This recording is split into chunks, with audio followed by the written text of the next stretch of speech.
पिछले 4 साल से सैफरॉन राजेश सिंह नाम का व्यक्ति मेरे नाम को बदनाम करने के लिए अभद्र टिप्पणियां कर रहा था अपने फेसबुक पेज पे, जिस पे उसके 5000 फ्रेंड्स हैं। लगातार शॉर्ट फॉर्म में रोकूजा लिख के मेरे बारे में, मेरे पति के बारे में, मेरे पिताजी के बारे में, मेरे घर वालों के बारे में अभद्र टिप्पणियां कर रहा था। लेकिन पिछले 2 दिन पहले उसने मेरा नाम पूरा लिख के रोशनी कुशल जायसवाल को प्रेग्नेंट करना पड़ेगा, उसके साथ बलात्कार करना पड़ेगा, तब जाके उसका मुंह बंद होगा। मेरा मुंह बंद करने के लिए उसने मुझे प्रेग्नेंट करने की धमकी दी, जिसके खिलाफ मैंने डीएम और कमिश्नर सर के खिलाफ के ऑफिस में एप्लीकेशन लिखा। और आज अपने बहनों के साथ, अपनी चाची मामी के साथ, अपने भाइयों के साथ उसके घर पे पहुंच के उसकी माँ, उसकी बेटी जो कि 16 साल की बेटी है, उसको बताने पहुंची कि उसका बाप, उसका पति किस तरह से दूसरी महिलाओं के साथ बलात्कार करने की धमकी दे रहा है। मैं अकेले घर से बाहर निकलती हूँ अपने बेटे को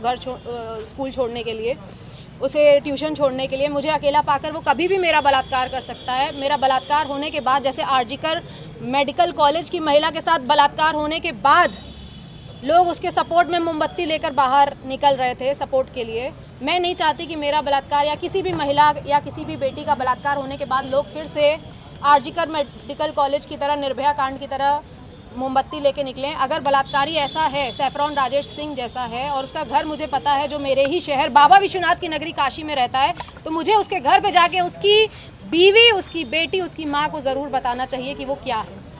तो मैं उसके घर गई और उसके घर पे उसकी माँ, बहन, बेटी को जब मैं बताने लगी तो उन लोगों ने अपने घर के बाहर कुर्सियाँ फेंकी, हम लोगों के साथ हाथापाई करने की कोशिश की, जिसके खिलाफ अभी हम लोग थाना लालपुर पांडेपुर पे आके मुकदमा दर्ज करवा रहे हैं। और मैं आप सभी से रिक्वेस्ट करना चाहती हूँ कि सोशल मीडिया प्लेटफॉर्म पर अगर कोई भी इंसान आपको इस तरह से बलात्कार करने की धमकी दे रहा है और अगर आपको पता है कि उसका नाम और उसका पता क्या है, चुप मत बैठिए। मैं हर उस महिला के सपोर्ट में आज आवाज़ उठा रही हूँ जो इन जैसे बलात्कारियों के चपेट में आ जाती हैं।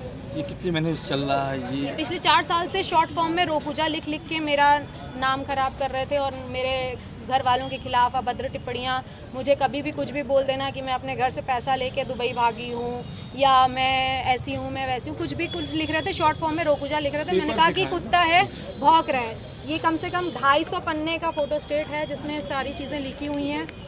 पहले इस्तेमाल करो फिर विश्वास करो को सही में फॉलो करती रोशनी कुशल जायसवाल, ये सैफरॉन राजेश सिंह की आईडी है।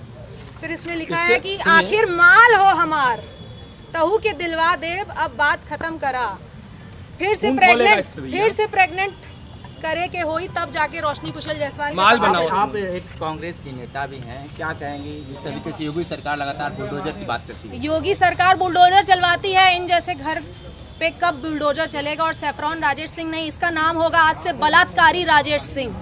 इसके घर में, इसके मोहल्ले में, ये सारे फोटो स्टेट मैंने हर घर में बांट के आए हैं कि आपके मोहल्ले में रहता है ये बलात्कारी सैफरॉन राजेश सिंह, जो दूसरे की, मैं भी किसी की माँ हूँ, मेरा 9 साल का बेटा है, मैं भी किसी की बीवी हूँ। मेरे पति का खून खोलेगा कि नहीं जब उसकी बीवी को इस तरह से बलात्कार करने की धमकी आएगी? 4 साल से चल रहा है। आपको लगता है कि किसी राजनीतिक पार्टी से बिलोंग करते हैं? आरएसएस का है, अपने आप को आरएसएस का बोल रहे हैं, और क्या है क्या नहीं है मैं उनको ना जानती हूँ ना मुझे उनको जानना है।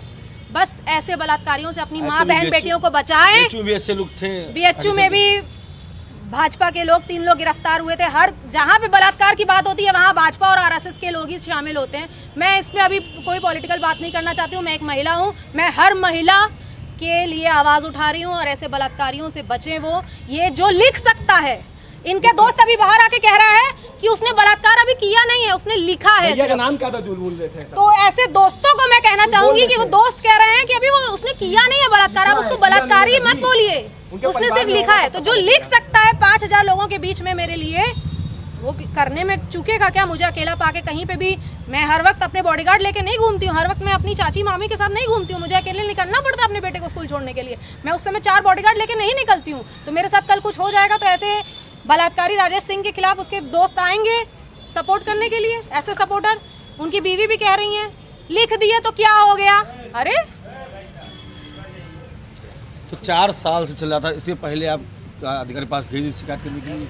अरे ऐसे कुत्ते बहुत आते हैं, मेरे मिलियंस ऑफ फॉलोअर्स हैं जो भौंकते हैं शॉर्ट फॉर्म लिख के, लेकिन जब सामने मेरा पूरा नाम लिख के बलात्कार करने की जब धमकी थी, इसके पहले 2 साल पहले भी मुझे जान से मारने की धमकी आई थी, मैंने कंप्लेन की थी, मुझे इंसाफ मिला था। तो आज एक बार फिर से बलात्कार करने की धमकी आई है। मैं कभी भी अकेले पाके मैं किसी ऐसे बलात्कारी का शिकार ना हो जाऊँ, इसलिए मैंने थाना की कार्रवाई करना ज़्यादा सही है। क्या बोले उन्होंने बोला है कि साइबर क्राइम है, ये साइबर पे उन्होंने लिखा है और आगे कार्रवाई होगी। मैं योगी मोदी जी से निवेदन करना चाहती हूँ कि ऐसे बलात्कारी राजेश सिंह के घर के ऊपर और महिलाओं बुलडोजर से कब क्या करना चलेगा? चाहेंगे जो महिलाएं डर जाती हैं? जो भी महिलाएं ऐसे लोगों से डर जाती हैं या छोड़ देती हैं, मैं उन सब से रिक्वेस्ट करना चाहूँगी कि अगर ऐसे लोगों को छोड़ते हुए आएंगे तो कभी आपकी बहन, आपकी बेटी, आपकी बीवी कोई भी हो सकती है। तो इन जैसे लोगों को बिल्कुल नहीं छोड़ना है, इनके खिलाफ आवाज़ उठानी है और महिला सशक्तिकरण की मिसाल पैदा करनी है। Thank you.